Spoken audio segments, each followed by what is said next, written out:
የምትኖሩትን ኑሮ የሚያኖራችሁ የእናንተ ህይወት ውጤት ነው። ሞት ማብቂያ ሳይሆን ሌላ ስፒሪቹዋል ዓለም መክፈቻ በር ነው። ላላመኑት ነው እንጂ እንደ ሌባ የሚመጣው ለእናንተ አይደለም። ያው ሌባ ነው። ሌባ ቤተሰቦቹ አያውቁትም። ስለዚህ ሌባ ሆኖ የሚመጣው የማያውቀው ቤት ውስጥ ነው። የምታውቁት ጌታችሁ ነው ወደ እናንተ የሚመጣው። ይሄ ታማኝ ሆኖ ሲያገለግል ነበር። አሁን ነው እድል የተሰጠ ወንድሜ። የለም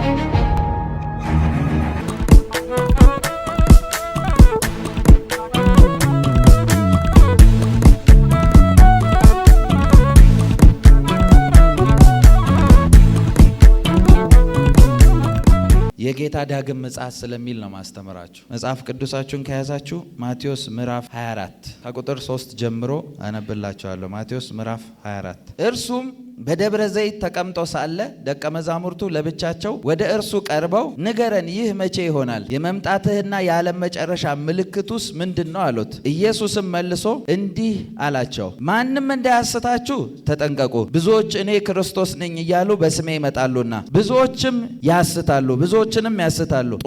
የጦርንም ወሬ ትሰሙ ዘንድ አላችሁ። ይህ ሊሆን ግድ ነውና ተጠበቁ፣ አትደንግጡ። ዳሩ ግን መጨረሻው ገና ነው። ሕዝብ በሕዝብ ላይ ያውላችሁ። መጨረሻው ገና ነው ሲላችሁ እዚህ ጋር ገና ነው ምናምን አይደለም። እነኚህ ምልክቶች ስታዩ ነው መጨረሻው ነው ያላችሁ። ገብታችኋል አይደል? አሁን ነው ምናምን ሲሏችሁ አይደለም። እነዚህን ሳይን እዩ ነው ያለው። ሕዝብ በሕዝብ ላይ መንግስትም በመንግስት ላይ ይነሳልና ራብም፣ ቸነፈርም፣ የምድር መናወጥም በልዩ ልዩ ስፍራ ይሆናል። እነዚህም ሁሉ የምድር ጣር መጀመሪያ ናቸው። ሰምታችኋል? እነዚህ ጅማሬ ናቸው። በር ነው የተከፈተው ማለት ነው። በዚያን ጊዜ ለመከራ አሳልፈው ይሰጧቸዋል፣ ይገድሉማቸዋል። ስለ ስሜም በአሕዛብ ሁሉ የተጠላችሁ ትሆናላችሁ። በዚያን ጊዜም ብዙዎች ይሰነካከላሉ፣ እርስ በርሳቸውም አሳልፈው ይሰጣጣሉ፣ እርስ በርሳቸውም ይጣላሉ። ብዙ ሐሰተኞች ነቢያት ይነሳሉ፣ ብዙዎችንም ያስታሉ። ከአመፃም ብዛት የተነሳ የብዙ ሰዎች ፍቅር ትቀዘቅዛለች።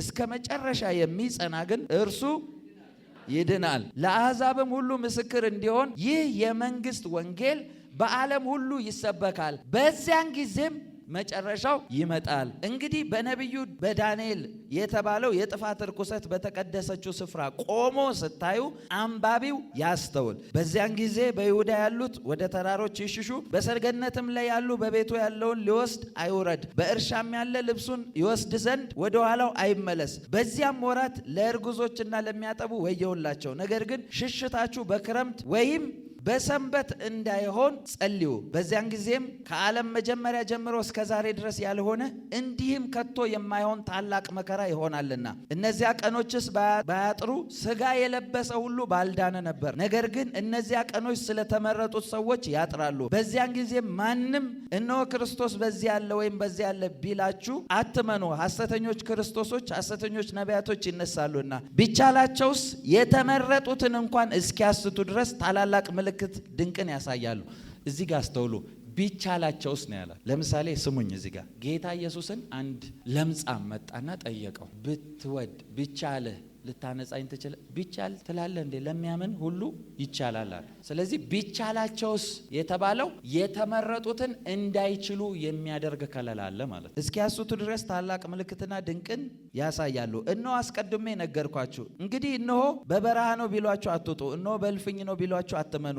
መብረቅ ከምስራቅ ወጥቶ ወደ ምዕራብ እንደሚታይ የሰው ልጅ መምጣት እንዲሁ ይሆናልና በድን ወዳለበት በዚያ አሞራ ይሰበሰባሉ። እዚህ ጋር ልንገራችሁ። አይታችሁ ከሆነ እስራኤልም ውስጥ ኬንያም ውስጥ የተለያዩ ሀገራት ላይ እኔ ክርስቶስ ነኝ ብሎ የተነሳል አይደል?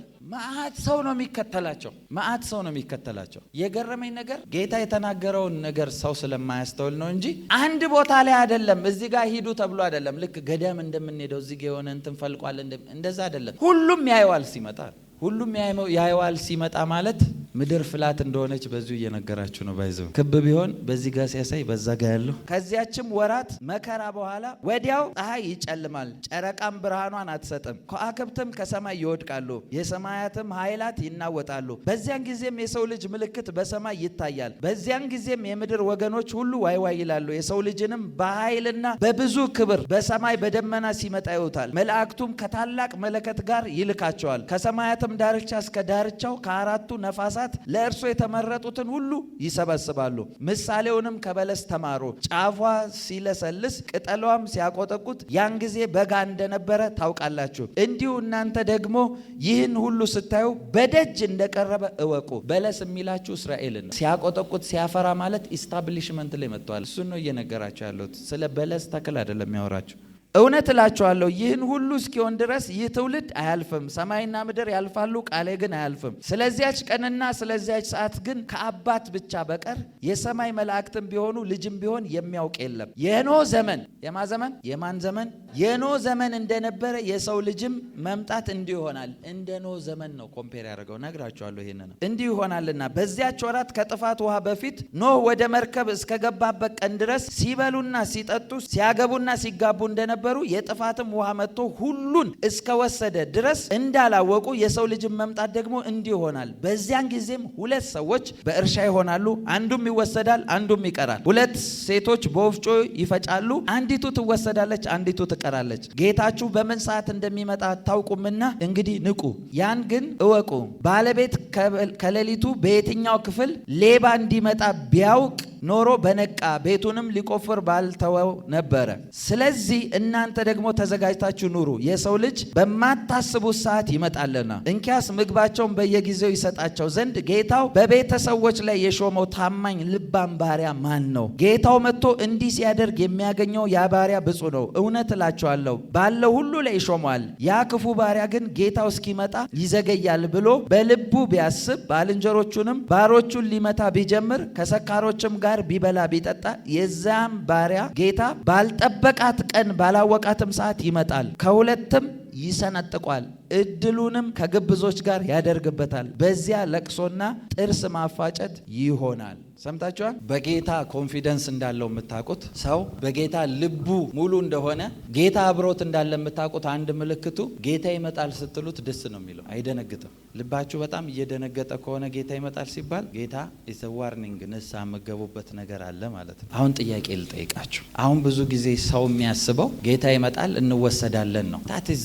የመጀመሪያው ትንሹ ነገር ነው። መወሰዱን ብቻ አታስቡ። ጌታ ኢየሱስ ከወሰደው በኋላ ጌታው ከብዙ ጊዜ በኋላ ወደ ባሮቹ ሲመጣ እኮ ይላል አይደለ? እንደ ስራው መጠን ምን ያደርገዋል? እስቲ ከፍሏል በሉ።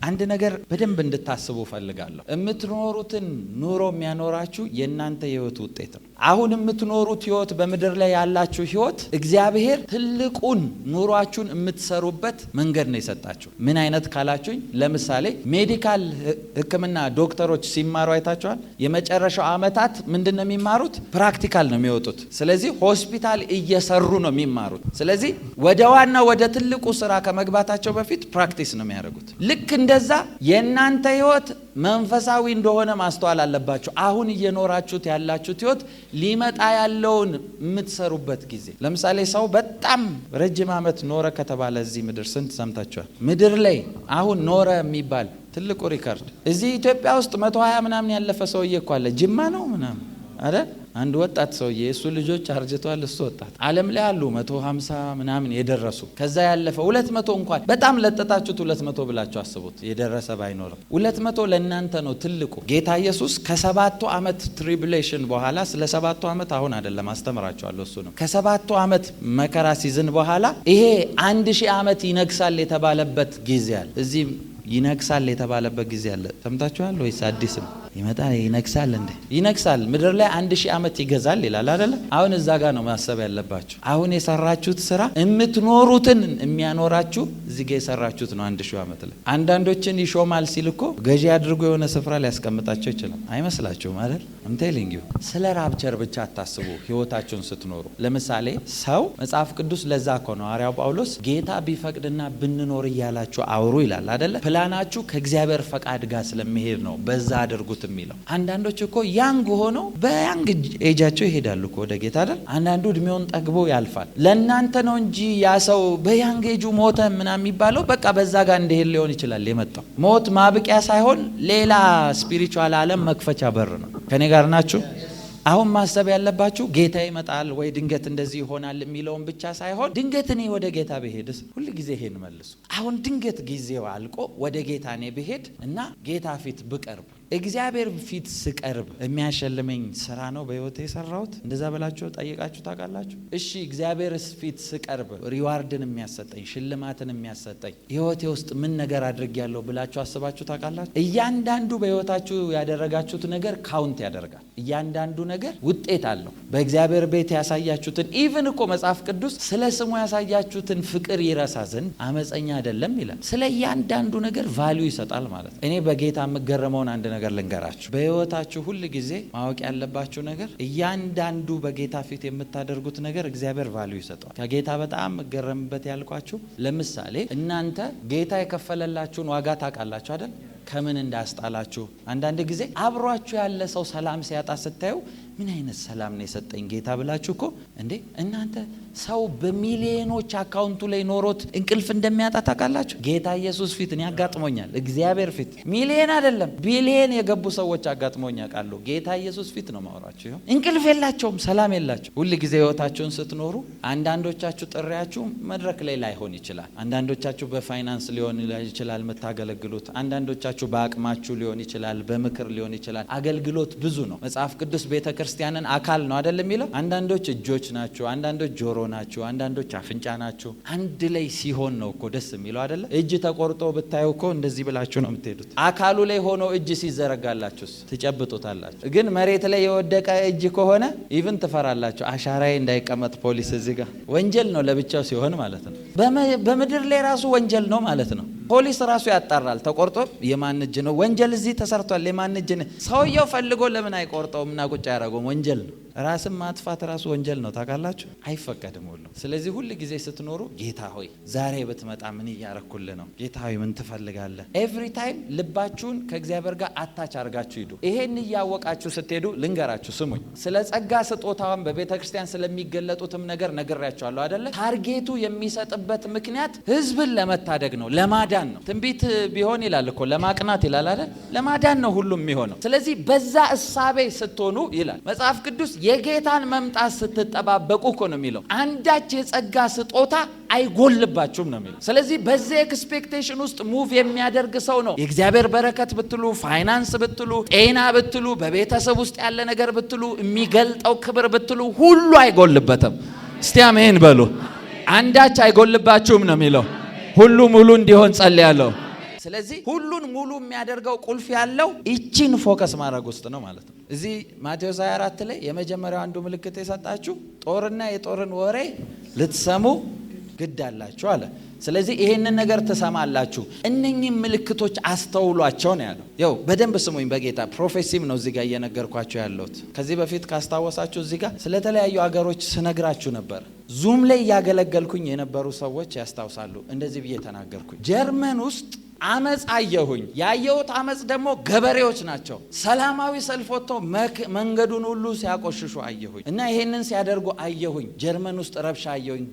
የገበሬዎች አመፅ አልኩኝ። ጀርመን ውስጥ ወዲያው ሀፕን አረገብ ከወር በኋላ ነው ምናምን። የዛን ጊዜ ገና ሊመጣ ባለው አመት ላይ ነው ፈረንሳይ ብጥብጥ ያለው አልኳቸው። አመፅ ያለውኝ አልኳቸው። ፈረንሳይ አመፅ እንዳለ ታውቃላችሁ? አዲስ በተቀየረ ገቨርመንት ላይ አደገኛ አመፅ ነው የተከፈተው። ስንቶቻችሁ አይታችኋል? ያንን ደጋግሜ ነው ቅርብ ጊዜ ስናገር የነበረው። አሁንም ስሙኝ እየነገርኳችሁ ነው። የአሁን የሚመጣ ኮንፍሊክት ደግሞ አገር ከሀገር ጋር ኮንፍሊክት እየመጣ ነው። እነኚህ ይኸውላችሁ ሀያል የምትሏቸው ሀገሮች ጋር ይሄ ኮንፍሊክት እየገባ ሊሄድ ነው። ልክ ለምሳሌ አሁን ራሽያና ዩክሬን ነው አደል ሲጋጩ የነበረው? ወደ ሀገሮች ሊሄድ ነው። በደንብ ይሄን ፕሮፌሲ ስሙኝ በጌታ። እስራኤል ላይ ፊታቸውን ሊያዞሩ ሀገሮች ሲማከሩ አይቻሉ። ሰምታችኋል? አሁን ኢራን ምናምን ነው አደለ የምታዩት? ፍልስጤም ምናምን ነው የምታውቁት ከእስራኤል ጋር እየተደባደበ ያለው። እንደ ኔሽን ሪኮግናይዝ ይሄን በጌታ ይሄን ፕሮፌሲ ስሙኝ በደንብ ስሙኝ። ጌታ ነው ይሄን ቪዥን ሲያሳየኝ ነበር። አሜሪካ ሪኮግናይዝ እያደረገች ነው አይደለ? እስራኤልን እንደ ኔሽን ሪኮግናይዝ አድርጋለች። አሁን አጌንስት የሚሆኑ ግሩፖች እየተነሱ ነው ማለት አጌንስት ዩኤስኤም ሌላ ኮንፍሊክት ጦርነት የሚከፍት ነገር አለ ማለት። ከእስራኤል አጌንስት ሆነው ሲፈርሙ አየሁኝ። ልክ ለምሳሌ አሁን ሰዎች ጋር ምን ትላላችሁ? የፊርማ ማሰባሰብ ትላላችሁ አይደለ? ፊርማ ማሰባሰብ ምናምን ታረጋላችሁ። የፊርማ ማሰባሰብ ታረጋላችሁ። የፊርማ ማሰባሰብ ስታደርጉ የሆነ ነገር ላይ አግሪ አድርጋችሁ ነው እነዚህ ተስማምተናል ብላችሁ የምታደርጉት አይደለ? ልክ እንደዛ አገራቶች ሲማከሩ አየው አጌንስት ኢዝራኤል ሲፈርሙ አየሁ። ብዙ ሀገር ይሄንን በኃይል ሚዲያ ላይ ሲወጣ ታያላችሁ። ያው ሴፕቴምበር ወር ላይ ሆኜ ነው የምነግራችሁ 2025 ላይ ሴፕቴምበር 2025 ላይ ነው የምናገረው ይሄን ነገር። አገራቶች ሲፈርሙ አየሁኝ አጌንስት ኢዝራኤል። ይሄ አንድ ምልክት ነው። በደንብ ስሙኝ። የመጨረሻ ዘመን ትልቁ ምልክት አንዱ የተጠቀሰው ስለ ሰላም ተወርቷል አይደለ? ሰምታችኋል? ባይብል ላይ ሰላምን ይፈልጋሉ። ልክ አብርሃሚክ ሙቭመንት የሚባለው አይነት ማለት ነው። ፒስ ያደርጋሉ። ምክንያቱም የዛ ጄኔሬሽን ስለሆነ ሁሉንም ማስታረቅ ማስማማት የሚባለው እንደዛ አይነት ይጀመራል። ያ ሙቭመንት ኦልሬዲ እያደራጁ ነው። ያንን ሙቭመንት እየሄዱበት ነው። እንደዛ አይነት ሙቭመንት ተጀመረ ማለት ያ አጥፊው 3 ዓመት ተኩል በኃይል የሚያስጨንቀው ይወጣል የሚለው ባይብል እሱን። እናንተ ጋር አይደለም ጌታ። ያው 100% ፕሮፌት ጆሲ ሳተ ልትሉ ትችላላችሁ። ከባይብል አሳያችኋለሁ። ላላመኑት ነው እንጂ እንደ ሌባ የሚመጣው ለእናንተ አይደለም። አንዳንድ አገልጋዮች ሲሰብኩ ሰማ ድንገት እንደ ሌባ ይመጣል ተዘጋጁ። ለአማኝ አይደለም እንደ ሌባ የሚመጣው። ላሳያችሁ፣ ከባይብል ላሳያችሁ። እሺ ባይብላችሁ ነው። ሁሉም ማስረጃ አለው። አንደኛ ተሰሎንቄ ምዕራፍ 5 ቁጥር 4 አንደኛ ተሰሎንቄ ምዕራፍ 5 ቁጥር 4 እስከ 6 ይኸውላችሁ። አንደኛ ተሰሎንቄ ምዕራፍ 5 እናንተ ግን ወንድሞች ሆይ ቀኑ እንደ ሌባ ይደርስባችሁ ዘንድ በጨለማ መልሷ እናንተ ጋር ይኸው የጨለማ ዓለም ሰዎች አይደላችሁም እንደ ሌባ የሚመጣባችሁ። ቆቆቆቆ ይኸው ሌባ ነው። ሌባ ቤተሰቦቹ አያውቁትም። ቤተሰቦቹ እዛ ሰዎቹ የሚሰረቁት ሰዎች የሚያውቁት ሰው ከመጣ ዘመድ ነው እንጂ ሌባ አይደለም። ስለዚህ ሌባ ሆኖ የሚመጣው የማያውቀው ቤት ውስጥ ነው። የምታውቁት ጌታችሁ ነው ወደ እናንተ የሚመጣው። ስለዚህ እናንተ ጋር እንደ ሌባ አይመጣም። እስቲ አሜን በሉ። እንግዲህ እንንቃ በመጠን እንኑር እንጂ እንደ ሌሎች አናንቀላፋ ይላቸዋል። ቁጥር 5 ደግሞ እንደዚህ ይላል፣ ሁላችሁ የብርሃን ልጆች የቀንም ልጆች ናችሁና እኛ ከሌሊት ወይም ከጨለማ አይደለንም። በቃ እኔ ጌታን ተቀብያለሁ፣ ከጨለማ አይደለሁ። ስለዚህ ጌታዬ ሲመጣ አውቃለሁኝ።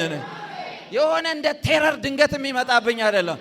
ለዛ ነው የጌታ መምጫ ቀርቧል ስንል ሲመጣ ይታወቀናል ገና። እስቲ አሜን በሉ። እንኳን የምናመልከው የተከተልነው ጌታ ይቀርና የምንወደው ሰው ሲመጣ እኮ ኮቴውን እናውቃለን።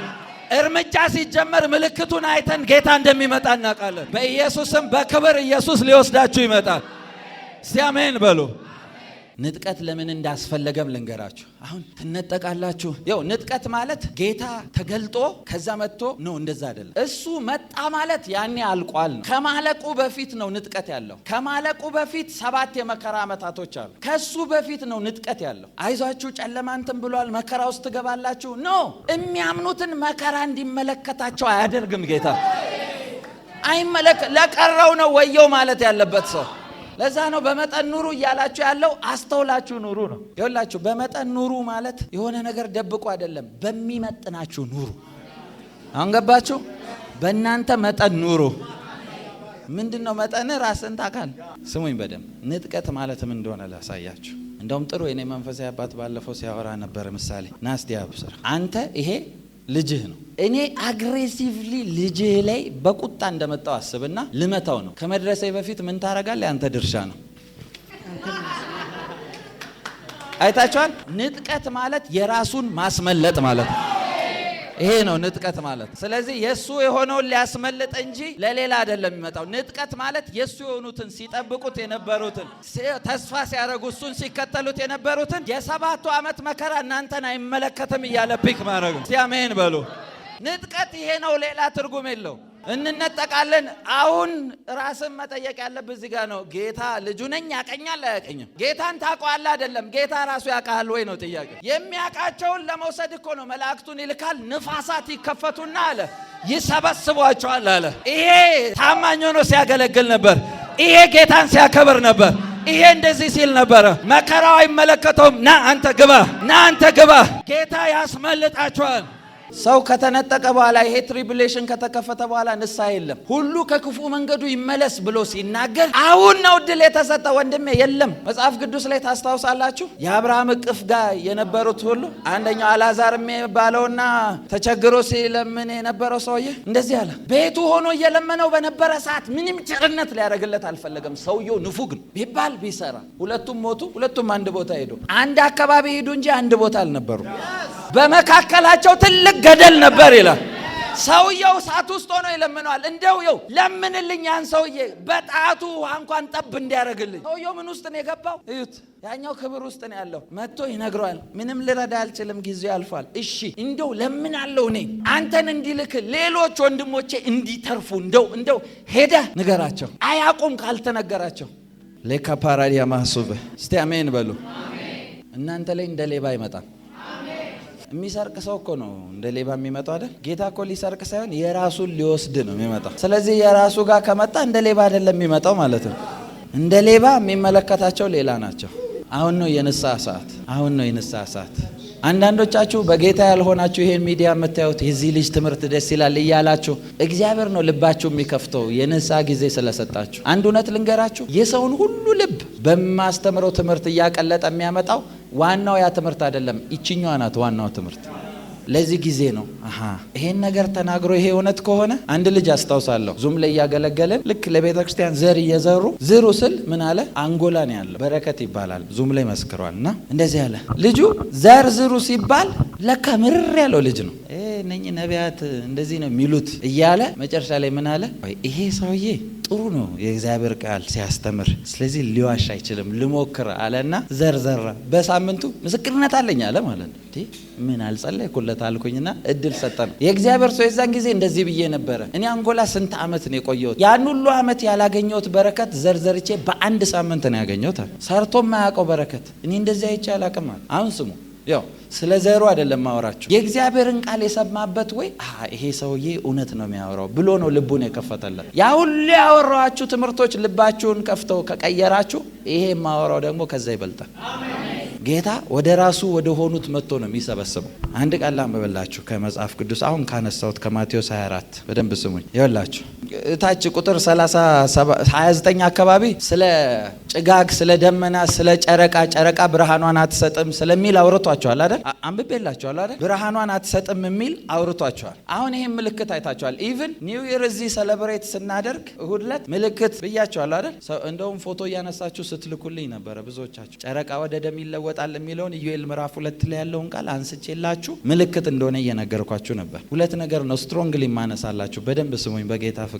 ትንሽ ሊያስቅ ይችላል አንዳንዱ፣ ግን ሲሪየስ የሆነ ነገር አወራቸዋል። ስለ ጨረቃ አውርቻችሁ ይኸው ምልክት እየሰጣችሁ ነው። ይሄንን ሳይን ስታዩ ንቁ ብሎ ጌታ ደጋግሞ ነው ያወራው። ለእናንተ እንደ ሌባ አይደለም። ይሄን ምልክት ነግራችኋለሁ። ይሄን ስታስተውሉ ነቅታችሁ ጠብቁ፣ በደጅ እንደሆነ ጌታችሁ አስተውሉ ነው ያለው። ኢየሱስ ጌታ ነው። አሁን ቁጥር 37 ላይ ያለው ቃል እንደዚህ ይላል፣ የኖህን ዘመን ይመስላል ይላል አይደለ? እንደ ኖህ ዘመን ነው አይደል የሚለው። እስቲ ዘፍጥረት ምዕራፍ 6 ቁጥር 1 እንደሚያነብልኝ ማለት ነው። አሁን የኖህ ዘመን ምን እንደሚመስል ላሳያችሁ። ዘፍጥረት ምዕራፍ 6 ቁጥር 1 አይደል ያልኩ? ቁጥር 1 እንዲህም ሆነ እሺ፣ ሰዎች በምድር ላይ መብዛት በጀመሩ ጊዜ ሴቶች ልጆች ተወለዱላቸው። በቃ ጨረስኩ። ይሄ ምልክት ነው። የመጨረሻው ዘመን የኖህን ዘመን ይመስላል አለ። የኖህን ዘመን ደግሞ ወደ ኋላ መልሳችሁ ስታነቡ በምድር ላይ በኖህ ዘመን ሰዎች መብዛት በጀመሩ ጊዜ ሴቶች ልጆች ተወለዱላቸው።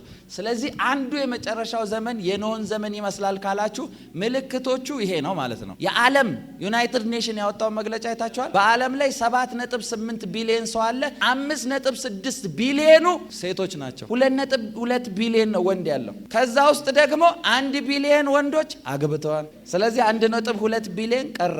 ከ1.2 ቢሊዮን ያገባችሁ በደንብ ያዟል። ጠበቅ አድርጋችሁ ያዙ። ባይብል ነው የሚለው። ይኸው የዓለም ዩናይትድ ኔሽን ነው ሪፖርት ያወጣው። 5.6 ቢሊዮን ማለት 5 ራሱ ስሙኝ በደንብ አይዟችሁ። ያላገባችሁ ተስፋ አላችሁ፣ አትፍሩ እንዴ እናንተ በጌታ ናችሁ። ስሙኝ። ከዛ ውስጥ ደግሞ ይላል 1 ቢሊዮኑ ያገባ ነው ይላል አይደል? ከዛ ውስጥ 170 ሚሊዮኑ በእስራት ውስጥ ያለ ነው፣ እስር ቤት ውስጥ ያለ፣ የአእምሮ ህመም ያለ 170 ሚሊዮን ህዝብ አስቡ። ወንዶች ጤነኛ ወንድ የለም ማለት ነው። ከዛ ውስጥ ጥቂት ነው ያለው። ስለዚህ 1 ቢሊዮን ለ5 ቢሊዮን ምልክት እንደሆነ አስተውሉ። አይመስልም አይደለ? እግዚአብሔር ሴቶችን እንደዛ አይነት ኢንቴንሽን አይደለም ማወራችሁ። ምልክት ከሆነ ያ ምልክት ነው። ባይዘው ይወላችሁ ሴትነት ወንድነት ጾታ ያለው ምድር ላይ ነው። ሰማይ ላይ ጾታ የሚባል የለም።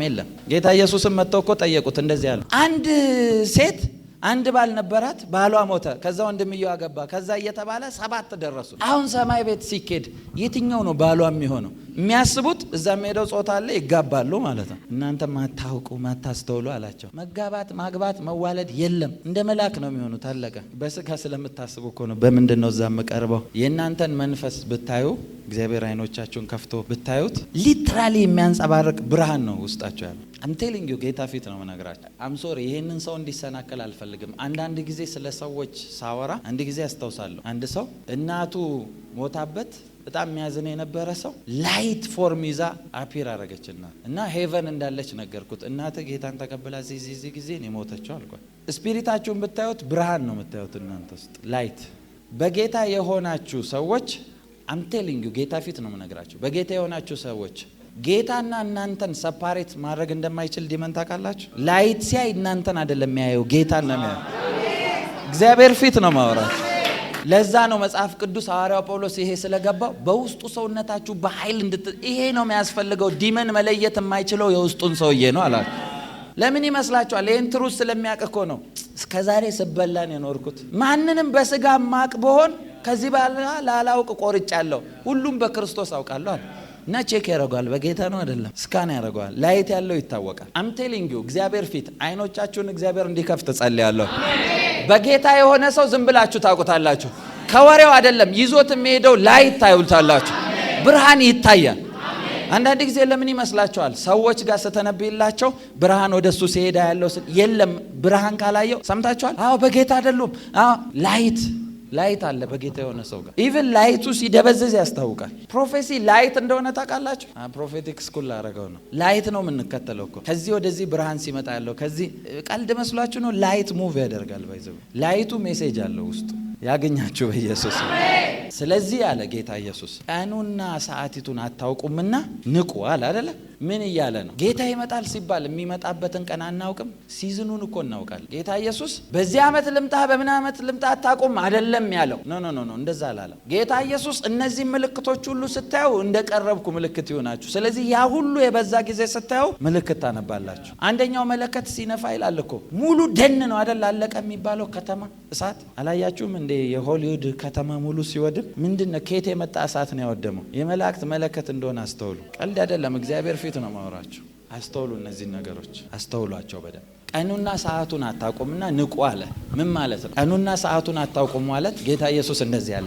ያንን ቀን ልጅ ቢሆን መላእክት ቢሆኑ አያውቁም አለ። ይኸውላችሁ እያወራ ያለው ማንም ያውቅ የለም። መላእክም አያውቅም፣ እኔ ራሴ አላውቅም። እንደዛ አላለም። እንዳትሳሳቱ። የሚመጣው ጌታ አይደል እንዴ? ጌታ ራሱ እግዚአብሔር አይደል እንዴ? እና እንዴት ነው የማያውቀው ጌታ? ቀኑና ሰዓቱን አታውቁም፣ መላእክም ቢሆን ልጅም ቢሆን አያውቅም ሲል እኔ አላውቅም መመጣበትን፣ እንጅሎችም አያውቁም፣ አባቴ ብቻውን ነው የሚያውቀው። እንደዛ እያለ አይደለም። የእስራኤል ካልቸር አንዱ ልክ አንዲትን ሴት ልታገቡ ስትሄዱ ጥሎሽ ነው አይደል የምትሰጡት? ለፋሚሊው ምናምን ስጦታ እጅ መንሻ ይዛችሁ ትሄዳላችሁ። ስለዚህ አጫችኋት ማለት ነው። ያችን ሴት ካጫችኋት በኋላ ዋጋ ከፍላችኋል። ለዛ ፋሚሊ ብዙ ዋጋ አምጥታችኋል። ጌታ ኢየሱስ ያለው ሙሽራይቱ የተባለችውን ቤተ ክርስቲያን አጭቻለሁ፣ ደሜን አፍስሼ ዋጋ ከፍያለሁ ብሏል።